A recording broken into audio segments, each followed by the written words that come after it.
Uncle की इतनी ज्यादा तबीयत खराब हो गई थी, मुझे तो समझ ही नहीं आ रहा था कि मैं क्या करूं। ऊपर से मोहित बेचारा मेरे साथ था, वो बच्चा इतना ज्यादा डर गया। रोशी बेटा, तुमने बहुत अच्छा किया जो बच्चे को अपने साथ ले आई। अल्लाह आबिद साहब को सेहत अता करे। आमीन। इसका मतलब है उनका घर काफी दुखों से गुजरा है।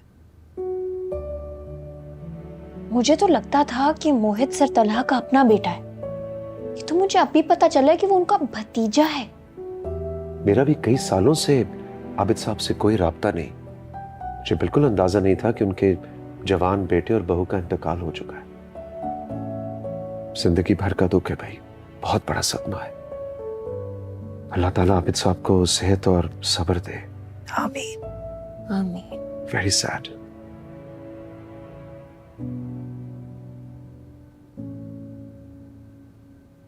मोहित, तुम्हारे ड्राइवर अंकल तुम्हारा सारा सामान छोड़ गए, ठीक है? उसमें तुम्हारे कपड़े, स्कूल बैग, टॉय सब कुछ है। रोश द होम। मोहित ने पा को याद किया, पा की कॉल आ गई। हेलो।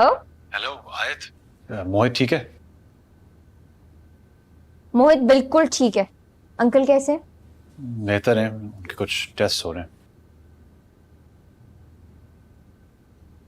अच्छा, ये मोहित आपसे बात करना चाह रहा है, आप प्लीज जल्दी से इससे वीडियो कॉल पे बात कर लें। ओके। कम कम कम कम कम सिट। उसको हम यहाँ सिट करते हैं, ऐसे रखते हैं, हम दोनों नजर आएंगे। पा कम। मोहित, मैं कल घर आऊंगा। तुमने बस अच्छा बच्चा बनकर रहना है, ठीक है? सुल्तान अंकल ने तुम्हारी चीजें दे दी हैं। आप इसकी बात कर रहे हैं? मोहित बहुत ब्रेव बॉय है, ये मेरे साथ आराम से आज रुकेगा। आप बस मोहित के दांत की अच्छी तरह से टेक केयर करें और डॉक्टर अंकल को बोले उनको बिल्कुल ठीक कर दें। आयत, आई एम सॉरी मैं आपको बॉदर कर रहा हूँ, लेकिन प्लीज मोहित का बहुत ख्याल रखिएगा। ये मेरे और बाबा के बगैर कभी रहा नहीं। इस नॉटी बॉय की तो आप बिल्कुल फिक्र ना करें। अभी हमने टीथ ब्रश किए, इसके बाद हम एलियंस वाली स्टोरी सुनेंगे और फिर शायद पिल्लो फाइटिंग भी करें, फिर सोएंगे। अच्छा मोहित, किसी को तंग नहीं करना, ठीक है? Be a good boy. के पा बाय। बाय।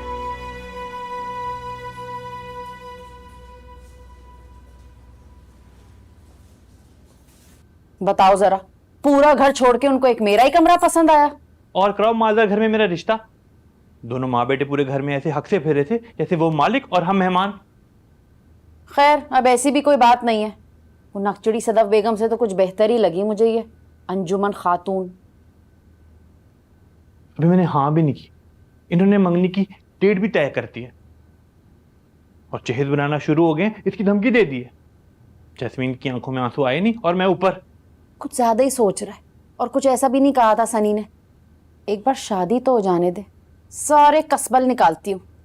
तेरी खर्रांट दादी और फुप्पियों को कैसा सीधा किया था, तो ये अंजुमन खातून किस खेत की मूली है। मामा, मुझे कुछ ठीक नहीं लग रहा। आप माने ना माने, कोई गड़बड़ जरूर। कुछ गड़बड़ नहीं। तुम्हारे बाबा आए थे ख्वाब में, तारीफ कर रहे थे इन लोगों की। बाबा फिर आए आपके ख्वाब में?